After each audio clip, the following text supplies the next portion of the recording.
이 시간 하나님께서 우리에게 주신 말씀 함께 봅니다. 사도행전 18장 9절에서 16절 말씀입니다. 신약성경 219면입니다.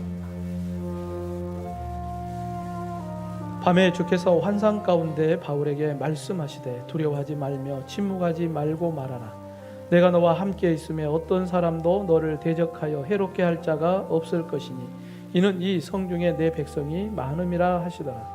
1년 6개월을 머물며 그들 가운데서 하나님의 말씀을 가르치니라. 갈리오가 아가야 총독되었을 때에 유대인이 일제에 일어나 바울을 대적하여 법정으로 데리고 가서 말하되 이 사람이 율법을 어기면서 하나님을 경외하라고 사람들을 권한다 하거늘 바울이 입을 열고자 할 때에 갈리오가 유대인들에게 이르되 너희 유대인들아 만일 이것이 무슨 부정한 일이나 불량한 행동이었으면 내가 너희 말을 들어주는 것이 옳거니와 만일 문제가 언어와 명칭과 너희 법에 관한 것이면 너희가 스스로 처리하라. 나는 이러한 일에 재판장 되기를 원하지 아니하노라 하고 그들을 법정에서 쫓아내니. 아멘.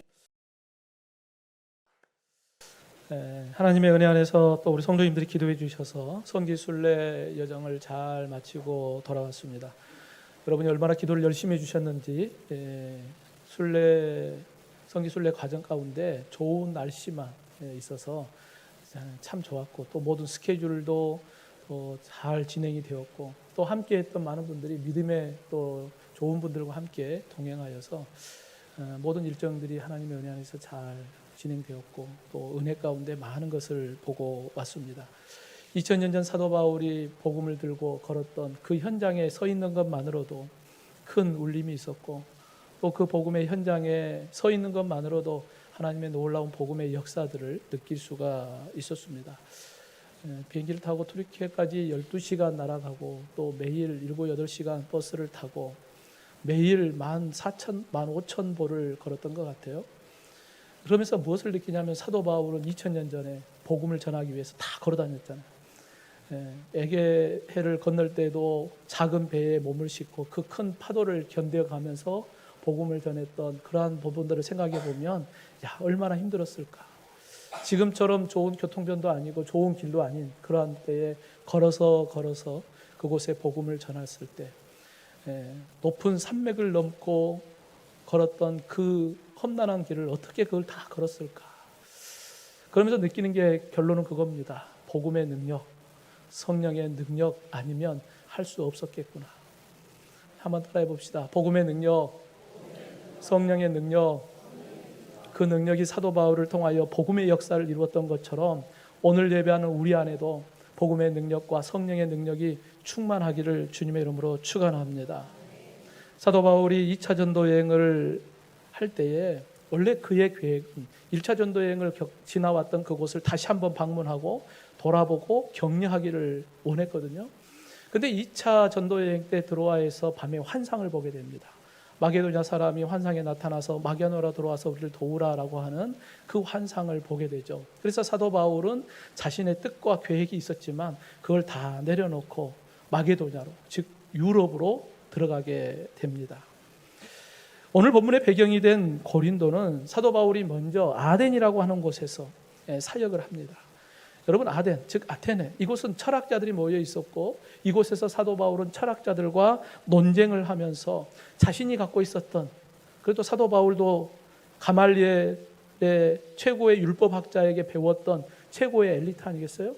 그러니까 이 철학자들과 논쟁을 해서라도 그들에게 복음을 전하고자 했습니다. 그런데 그의 열정을 다해서 복음을 전했지만 오히려 몇 사람 구원을 받지 못하거든요. 그래서 그날 이 아덴에서 있었던 사역은 사도 바울의 사역은 실패했다라고 평가를 합니다. 사도 바울은 아덴에서의 실패를 맛보고 고린도로 내려가게 되죠. 오늘 본문의 배경이 된 이 고린도는 당시 항구 도시입니다. 물질적으로는 풍요로웠고 많은 사람이 몰려들었던 신흥 도시이기도 합니다. 이곳에 사도 바울은 1년 6개월 머물면서 복음을 전하였고 고린도 교회를 세웠습니다. 어떻게 사도 바울은 영적으로 어두운 이 고린도 지역에 복음의 씨앗을 뿌리고 어떻게 풍성한 열매를 맺을 수 있었을까?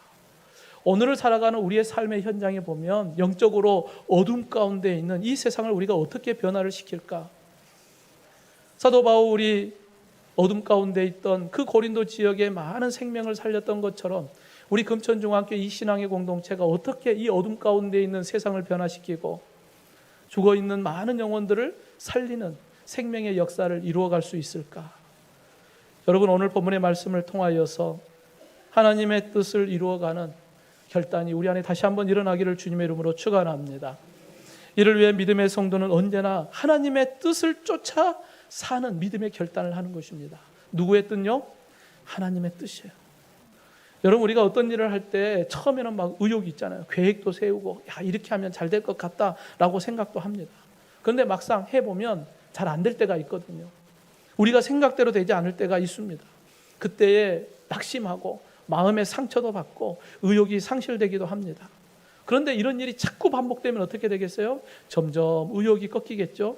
그리고 결국은 포기해버리고 싶을 때가 있지 않겠습니까? 지금 사도 바울의 마음이 이와 같습니다.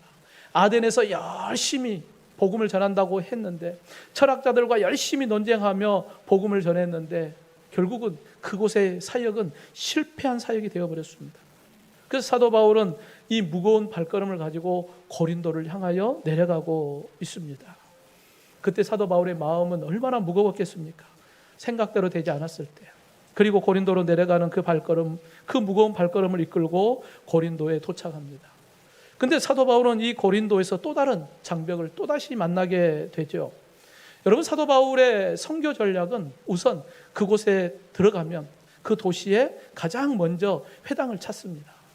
회당이 있다는 곳은 유대인들이 10가정 이상 모였다는 거거든요. 그래서 그 10명의 가정이 이루어져 있는 그 회당을 중심으로 해서 사도 바울이 복음을 전하는데, 예수는 그리스도다라고 하는 그 복음을 선포합니다. 여러분, 유대인들은 하나님을 믿는 사람들이기 때문에 사도 바울이 복음을 전할 때 무슨 내용인가 누구보다도 잘 알고 있거든요. 그래서 회당에 들어가서 사도 바울이 복음을 전하는데 5절 6절을 보면 바울이 하나님의 말씀에 붙잡혀 유대인들에게 예수는 그리스도라 밝히 증언하니 그들이 대적하여 비방하거늘 바울이 옷을 털면서 이르되 너희 피가 너희 머리로 돌아갈 것이요 나는 깨끗하리라. 이후에는 이방인에게로 가리라 라고 기록하고 있습니다. 사도 바울이 또 회당에 들어가서 복음을 전합니다.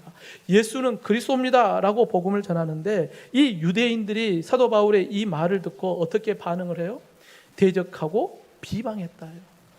그러니까 사도 바울이 전하는 복음에 대해서 반대하고 더 격한 반응으로 반대하는 모습이 나타납니다. 가뜩이나 아덴에서 실패하고 낙심하여 고린도로 왔는데 또다시 고린도에서 실패의 장면을 또다시 경험하게 되는 것이죠. 그러니까 사도 바울은 얼마나 낙심하겠습니까? 그러면서 사도 바울은 옷을 털어버리죠. 그러면서 사도 바울은 나는 이제 더 이상 유대인에게 복음을 전하지 않고 나는 이방인에게만 복음을 전하겠다라고 결단을 합니다. 여러분, 바울이 옷을 털어버렸다는 것은 어떤 의미를 가지고 있습니까? 비시디아 안디옥에서 이고니아로 내려갈 때 바울이 신발에 먼지를 털어버렸거든요. 이와 같은 의미를 갖고 있어요. 그래서 우리가 누가복음 9장이나 누가복음 10장에 보면 예수님께서 제자들을 파송할 때 누구든지 너희를 영접하지 않으면 발에서 먼지를 털어버려라, 예수님께서 말씀하시거든요. 여러분, 발에서 먼지를 털어버린 것이라든지 옷을 털어버린다, 이것은 부정한 것을 털어버린다라고 하는 의미를 갖고 있어요. 그러니까 부정한 자들과 나와의 관계를 끊어버리겠다, 하나님의 은혜에서 떨어져 나간 자들이다라고 하는 그러한 의미를 갖고 있습니다. 여러분, 유대인들은 하나님의 선택받은 백성입니다. 그런데 오히려 그들은 예수님을 십자가에 못 박아 죽였거든요. 그들은 오히려 예수님의 복음을 전하는데 걸림돌이 되고 복음을 전하는데 가로막는 자가 되어버렸어요. 그러니까 사도 바울은 그들을 향하여 옷을 털어버렸어요. 이것은 곧 하나님의 은혜가 끊어졌다는 거예요. 여러분, 하나님의 은혜가 끊어지면 어떻게 돼요? 그들의 피가 너희 머리로 돌아간다는 거예요. 예수님의 십자가의 보혈의 피로 생명을 얻었던 그들이 이제는 예수 그리스도의 생명의 핏값으로부터 끊어져 버렸기 때문에 그들은 영원한 사망, 불모 심판에 던져지게 된다는 것을 의미하고 있습니다. 성도 여러분, 하나님의 은혜가 아니면 어느 누구도 살 수 없습니다. 인정하십니까? 여러분, 내 능력으로 내 힘으로 살 수 있다고 생각하지만 하나님의 은혜 아니면 살 수 없는 거예요. 근데 하나님의 은혜로부터 끊어져 버렸다는 것은 곧 하나님의 은혜하고는 상관이 없다는 것은 영원한 사망이거든요. 사도 바울은 누구보다도 하나님의 은혜를 경험했던 인물입니다. 사도 바울은 고백하죠. 내가 죄인 중에 괴수였다. 하나님의 구원의 은혜를 받아보니까 내가 죄인 중에 괴수였는데 하나님의 은혜로 내가 구원받고 생명을 얻었구나. 누구보다도 하나님의 은혜를 가장 잘 아는 인물이 바로 사도 바울입니다. 그래서 사도 바울은 회당에 들어가서 가장 먼저 자신의 동족인 유대인들에게 복음을 전하기를 원했거든요. 그런데 지금 그들은 사도 바울의 복음에 대적하고 거부하고 반대하거든요. 결국은 사도 바울은 그들이 대적하고 비방하니까 더 이상 견딜 수 없어서 유대인들을 향하여 옷을 털어버리는 거예요. 이제는 너희들에게 내가 복음을 전하지 않겠다. 사도 바울은 마음의 결심을 해버립니다. 그런데 여러분, 하나님의 뜻은 바울의 생각과 바울의 감정과 달랐어요. 오늘 본문 9절 10절에 보면 밤에 주께서 환상 가운데 바울에게 말씀하시되 두려워하지 말며 침묵하지 말고 말하라. 내가 너와 함께 있음에 어떤 사람도 너를 대적하여 해롭게 할 자가 없을 것이니 이는 이 성중에 내 백성이 많음이라 라고 말씀하고 있습니다. 하나님께서 바울에게 환상 중에 나타나서 말씀하셔요. 바울아, 두려워하지 말고 침묵하지 말라. 말하라. 내가 너와 함께 한다 라고 말씀해 주고 있습니다. 왜 하나님께서 환상 가운데 사도 바울에게 나타나서 이렇게 말씀하실까요? 여러분, 사도 바울은 아덴에서도 실패했어요. 고린도에서도 또 실패했거든요. 그러니까 마음이 어떤 마음이 들어요? 두려워하는 마음도 들죠. 낙심되고 날마다 이게 실패하다 보니까 결국은 자꾸 위축되거든요. 그러다 보니까 난 더 이상 하지 않겠어. 입을 닫아버리겠어 라고 하는 연약한 사도 바울의 모습을 봅니다. 여러분, 사도 바울 위대한 인물이죠. 그런데 여전히 사도 바울의 모습을 보면 우리와 똑같은 연약한 모습을 봅니다. 이때 하나님께서 그에게 찾아와서 힘을 주시죠. 바울아, 내가 너와 함께한다. 너를 대적할 자가 없다. 너를 해할 자가 없다. 이 성중에 내 백성이 많이 있다. 더 이상 너 입 다물지 말고 입을 벌려서 전파하라. 문법으로 보면 명령어거든요. 너는 반드시 입을 벌려 복음을 전파해야 된다라고 명령하고 있습니다. 사랑하는 성도 여러분, 예수님을 믿는 믿음의 길을 걷는다는 거 결코 쉽지 않습니다. 때로는 실패하기도 하고, 때로는 두려워하는 마음도 있고, 때로는 입을 닫아버리고 싶을 때도 있을 것입니다. 그것이 나의 마음이고 나의 뜻일 수 있어요. 그런데 나의 뜻과 나의 마음보다 우선돼야 될 것이 누구의 뜻이에요? 하나님의 뜻이거든요. 하나님의 뜻은 우리가 두려워하는 것을 원하지 않고 입을 닫아버리는 것을 원하지 않거든요. 담대하게 입을 벌려 복음을 선포하기를 원하는 게 하나님의 마음입니다. 사단은 우리를 향하여 복음을 전하지 말고 침묵하라. 사단은 자꾸 우리에게 두려운 마음을 주고 상한 마음을 주고 입을 닫게 합니다. 하지만 하나님의 마음, 하나님의 뜻을 쫓아 우리가 가야 할 길은 마음을 담대히 하고 입술을 벌려 복음을 선포하고 하나님의 뜻을 쫓아 믿음으로 달려가는 저와 여러분이 되기를 주님의 이름으로 축원합니다. 또한 믿음의 성도는 전능하신 하나님께서 나와 함께 하신다. 이 믿음의 확신을 가지고 담대하게 나아가는 거예요. 여러분, 하나님이 나와 함께 하심을 여러분 믿으십니까? 여러분, 눈물의 선지자 에레미야도 유다 민족이 자꾸 하나님을 떠나서 우상 숭배하고 악을 행하니까 하나님의 심판의 날이 점점 다가오는 것을 봐요. 그러니까 에레미야 선지자가 자신의 민족에게 회개하고 돌아오기를 촉구합니다. 그때마다 에레미야 선지자에게 돌아오는 것은 고난이었거든요. 에레미야 20장 8절에 보면 내가 말할 때마다 종일토록 치욕과 모욕거리가 되민이라. 사도 바울, 이 에레미야 선지자가 복음을 선포하면 늘 고난이 찾아와요. 치욕과 모욕거리가 그를 힘들게 하거든요. 그러니까 에레미야 선지자가 안 하겠다. 차라리 입을 닫아버리겠다. 내가 이렇게 고난받으면서 내가 왜 복음을 전해야 되느냐. 에레미야 선지자는 입을 닫아버리고 싶었죠. 그런데 그 마음은 그러지 않았거든요. 9절을 보면 내가 다시는 여호와를 선포하지 아니하며 그의 이름으로 말하지 아니하리라 하면 나의 마음이 불붙는 것 같아서 골수에 사무치니 답답하여 견딜 수가 없었다고 에레미야 선지자는 고백하거든요. 현실은 내가 입만 벌리면 고난이 찾아오거든요. 그냥 입 다물자. 그냥 말하지 말자. 그냥 못 본 채 하자. 그런데 내 마음속이 어때요? 내가 이것이 내 안에서 복음이 뜨겁게 불붙어 일어나는 거예요. 내가 입 다물어 버리면 저 영혼들이 하나님의 심판을 받을 것을 뻔히 알기 때문에 또다시 내 안에서 복음이 뜨겁게 일어난다는 거예요. 그러니까 답답하여 견딜 수 없어. 또다시 복음을 선포하면 기다리는 게 뭐예요? 또 고난이거든요. 에레미야 선지자는 눈물을 흘리며 자신의 민족을 위하여 고난을 견디면서 끝까지 복음을 전합니다. 성도 여러분, 복음을 전하는 일이 결코 쉽지 않습니다. 그러면서 우리가 복음을 전해야 하는 이유가 무엇입니까? 먼저는 하나님의 명령이잖아요. 우리에게 주신 명령이니까 우리가 복음을 전할 수밖에 없는 거예요. 또 하나는 우리가 복음을 전하지 않으면 그 영혼이 영원한 불못 심판에 던져질 것을 우리는 알기 때문에 우리가 복음을 전하지 않을 수가 없죠. 여러분, 지금 사도 바울의 마음, 그 마음도 고향에서 먼 낯선 고린도 땅까지 걸어서 여기까지 왔는데 열심히 생명의 복음을 전하는데 실패의 경험이 자꾸 반복되니까 마음은 상하고 육체는 피곤하고 얼마나 힘들었겠습니까? 그때 사도 바울에게 큰 힘이 된 것은 하나님의 약속의 말씀이었죠. 본문 10절에 보면 내가 너와 함께 있음에 어떤 사람도 너를 대적하여 해롭게 할 자가 없을 것이다. 실패와 낙심 가운데 위축되어 있는 사도 바울에게 하나님께서 다시 그에게 큰 힘을 줍니다.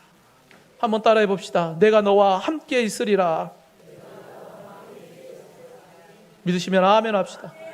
2000년 전 사도 바울에게 약속해 주셨던 그 하나님의 약속의 말씀이 오늘을 살아가는 우리에게 주신 하나님의 약속의 말씀임을 여러분 믿으시기를 주님의 이름으로 축원합니다. 그 하나님이 오늘 우리에게 말씀하는 거예요. 너의 삶이 연속 실패하냐? 실패의 쓴맛을 통하여 힘드냐? 내가 너와 함께한다. 힘들어하지 말고 낙심하지 말고 내가 너를 지켜주고 너를 보호하여 줄 것이다. 주님께서 말씀하고 있습니다. 그래서 하나님께서 사도 바울에게 그 약속의 말씀을 증명해 보이죠. 오늘 보면 12절에 보면 갈리오가 아가야 총독되었을 때에 유대인이 일제히 일어나 바울을 대적하여 법정으로 데리고 갔다. 여러분, 갈리오가 아가야 지방의 총독으로 파견을 됩니다. 그러니까 아가야라고 하는 큰 지방의 최고의 권력자로서 이 갈리오가 로마의 총독으로 파견을 받습니다. 그러니까 사도 바울이 복음 전하는 것을 싫어하는 유대인들은 이때가 기회였던 거예요. 그래서 처음 와서 분위기 파악 안 될 때에 이때 바울을 고발해버리면 자신들의 의견이 될 걸로 생각을 했던 거예요. 그래서 바울을 끌고 고발을 하게 됩니다. 여러분, 바울이 어떤 사람입니까? 최고의 학문을 배웠던 사람 아니겠어요? 그러니까 이 갈리오 앞에서 그들에게 고발을 당할 때 바울은 스스로 자신을 변호하려고 했었어요. 능력 되거든요. 그런데 하나님께서 이 바울의 입을 막아버립니다.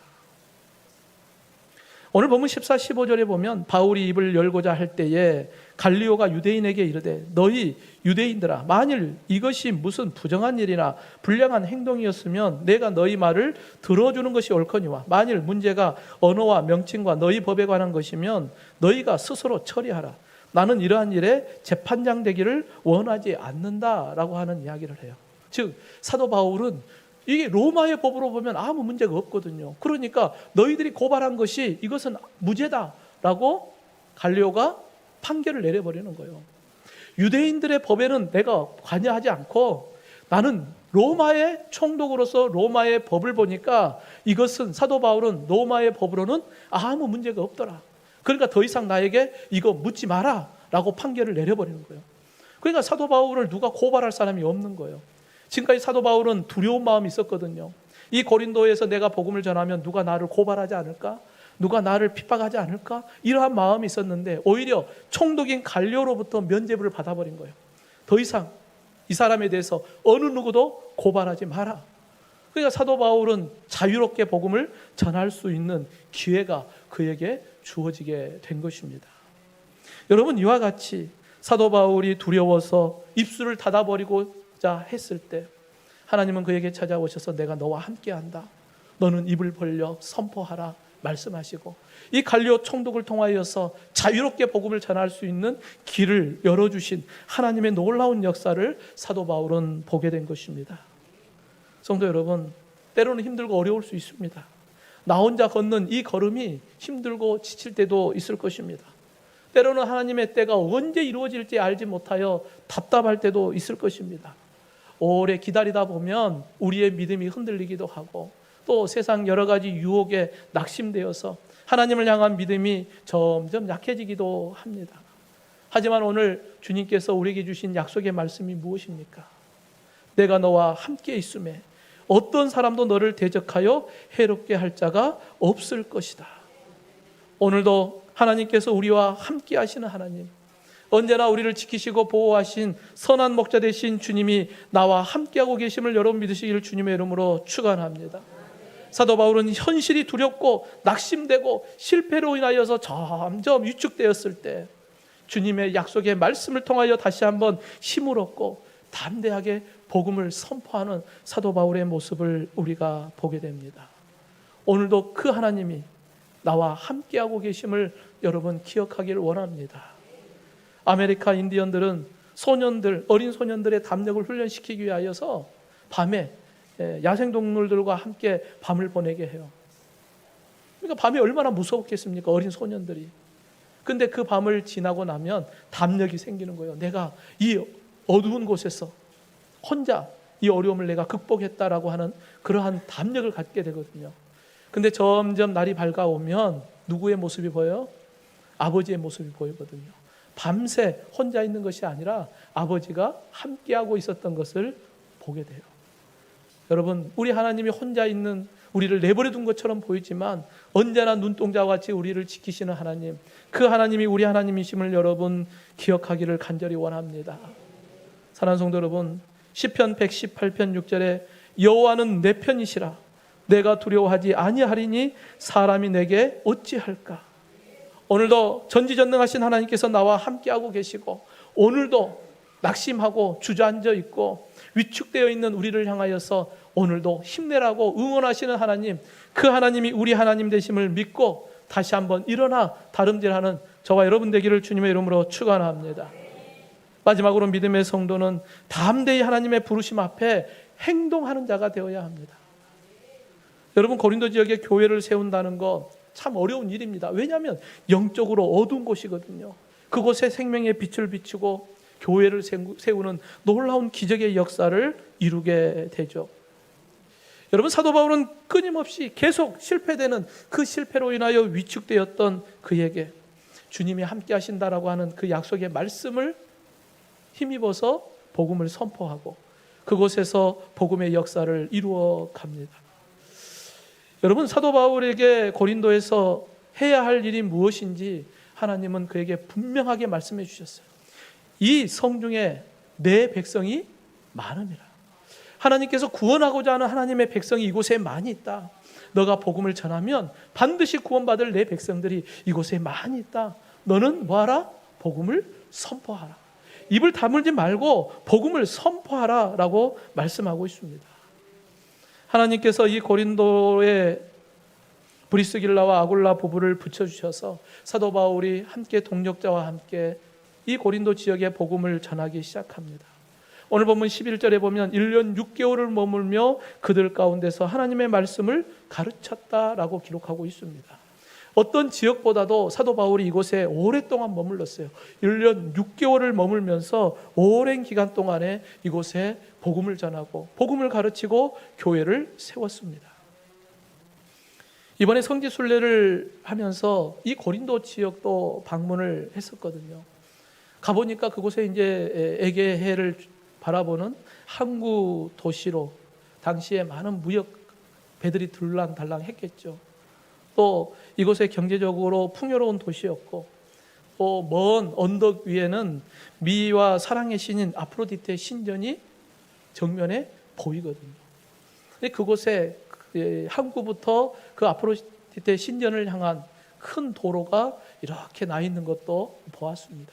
그러니까 2000년 전에 발달된 이 고린도 지역에 항구 도시에 먼 항해를 했던 어부들이 돌아오면 돈은 많고 그들의 육적인 부분들을 해소하기 위해서 어떤 것을 하냐면 바로 이 아프로디테 신전에 1000명 이상의 무녀들이 있거든요. 그러니까 이 무녀들과 함께 동침하며 음행을 행하는 거예요. 그러니까 돈이 떨어질 때까지 고린도에 머물면서 이 아프로디테 신전에서의 무녀들과 음행을 행하면서 돈을 다 쓰는 거예요. 그러니까 고린도 지역에는 물질적으로 풍요롭겠죠. 영적으로는, 육적으로는 타락한 도시가 바로 이 고린도였던 거예요. 그러니까 고린도 사람들은 늘 그러한 삶을 살아왔기 때문에 자신들이 하는 것이 죄인지를 깨닫지 못하는 거예요. 그냥 당연하게 받아들이는 거예요. 그러니까 사람들은 고린도 사람이다라고 하면 이게 욕인 거예요. 저 타락한 사람들. 그런데도 부끄러움을 모르는 고린도 사람들이었죠. 여러분, 이와 같이 타락한 도시를 어떻게 회복할 수 있을까? 바로 복음입니다. 사도 바울이 예수 그리스도의 그 복음을 이곳에 선포함으로 자신들의 죄가 드러나고 이 복음을 통하여서 그들이 회개하고 돌아오는 구원의 역사가 일어나고 이곳에 교회가 세워졌던 것입니다. 지금 그리스는 기독교인이 98%입니다. 그러면 이 고린도 지역의 믿음의 사람들도 약 98%가 기독교인인 것을 우리가 알 수 있겠죠. 여러분, 2000년에 타락한 그곳에 사도 바울이 전했던 그 복음을 통하여서 이곳이 변화되는 놀라운 역사를 우리가 보게 됩니다. 믿음의 사람 한 사람이 복음을 가지고 들어가서 그곳에 복음을 전함으로 많은 사람이 주께로 돌아오는 구원의 역사, 그 구원의 역사가 바로 이 고린도 지역에 일어났던 것입니다. 오늘도 하나님은 사도 바울과 같이 때로는 고난과 환난, 실패를 통하여 다듬고 다듬어서 하나님의 사람으로 세워갑니다. 그리고 그 하나님의 사람을 통하여서 생명의 복음을 선포하게 하시고 그 생명의 복음을 통하여서 또 다른 많은 사람들이 구원받는 하나님의 구원의 역사를 이루기를 원하고 계시는 거예요. 그 한 사람이 누구일까요? 오늘 찬양 인도할 때 우리 오성윤 집사님이 말씀하셨는데 그 한 사람이 누구예요? 네, 나. 여러분, 오늘도 저와 여러분을 통하여 믿음의 사람으로 하나님이 우리를 훈련시키고 세워서 복음을 선포하고 하나님의 구원의 역사를 이루기를 원하는 거예요. 여러분, 믿음은 반드시 무엇으로 연결돼야 돼요? 행동으로 연결돼야 하는 거예요. 믿습니다, 그걸로 끝나는 게 아니라 행함을 통하여 복음이 선포될 때 역사가 일어나는 것을 여러분 믿으시기를 간절히 원합니다. 하나님은 오늘 말씀하고 있어요. 이곳에 나의 백성이 많이 있다. 이 나주 지역에 내 백성이 많이 있다. 그러기에 오늘 우리가 해야 할 일이 무엇입니까? 두려워 입을 닫을 것이 아니라 하나님께서 나와 함께 하신다는 믿음의 확신을 가지고 담대하게 입을 벌려 복음을 선포함으로 하나님의 구원의 역사를 이루어가기를 간절히 원합니다. 여러분, 우리나라의 요리 전문가로 최고의 인기를 누리고 있는 인물이 있죠. 바로 백종원 씨. 여러분, 똑같은 재료인데 백종원 요리사가 만지면 음식이 달라져 버리잖아요. 제가 하면 별로 맛없을 것 같아요. 그런데 백종원 씨는 똑같은 재료지만 만지면 맛이 다르거든요. 여러분, 우리가 볼 때는 별 볼 일 없는 것 같지만 하나님께서 우리를 만지시면 달라지는 거예요. 우리가 볼 때는 무슨 능력이 있고 무슨 힘이 있어서 내가 할 수 있을까? 아니에요. 하나님이 나를 만지시면 할 수 있는 거예요. 여러분, 음식이 맛있는 것, 그 음식이 대단한 것입니까? 아니면 그 맛있는 음식을 만든 백종원 씨가 대단한 것입니까? 내가 대단한 겁니까? 나를 통하여 역사하시는 하나님의 놀라운 능력이 대단한 것입니까? 근데 우리는 늘 나의 모습을 보거든요. 나의 모습을 보면 내가 능력이 없고 나는 할 수 없고, 그러니까 사도 바울처럼 낙심하고 실패하고 좌절하다 보니까 자꾸 위축되거든요. 근데 주님께서 우리에게 말씀합니다. 내가 너와 함께 있음에. 사랑하는 성도 여러분, 하나님께서 나와 함께 하고 있음을 여러분 믿고 세상 가운데서 낙심하고 실패하고 위축되지 말고 날마다 당당하게 세워져 가기를 간절히 원합니다. 오늘도 하나님의 뜻이 무엇인지 하나님의 뜻을 깨달아 그 하나님의 뜻을 쫓아 행동하는 저와 여러분, 하나님의 놀라운 구원의 역사가 오늘 저와 여러분을 통하여 하나님의 나라가 이 땅에 세워져 가는 귀한 은혜가 있기를 주님의 이름으로 축원합니다.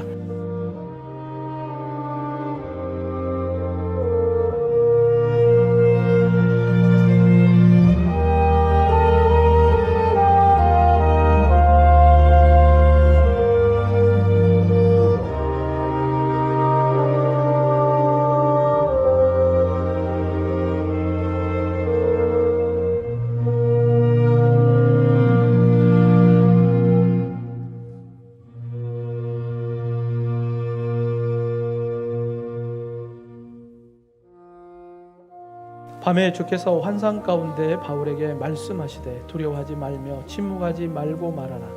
내가 너와 함께 있으며 어떤 사람도 너를 대적하여 해롭게 할 자가 없을 것이니 이는 이 성중에 내 백성이 많음이라 하시더라. 1년 6개월을 머물며 그들 가운데서 하나님의 말씀을 가르치니라. 갈리오가 아가야 총독되었을 때에 유대인이 일제에 일어나 바울을 대적하여 법정으로 데리고 가서 말하되 이 사람이 율법을 어기면서 하나님을 경외하라고 사람들을 권한다 하거늘 바울이 입을 열고자 할 때에 갈리오가 유대인들에게 이르되 너희 유대인들아 만일 이것이 무슨 부정한 일이나 불량한 행동이었으면 내가 너희 말을 들어주는 것이 옳거니와 만일 문제가 언어와 명칭과 너희 법에 관한 것이면 너희가 스스로 처리하라. 나는 이러한 일에 재판장 되기를 원하지 아니하노라 하고 그들을 법정에서 쫓아내니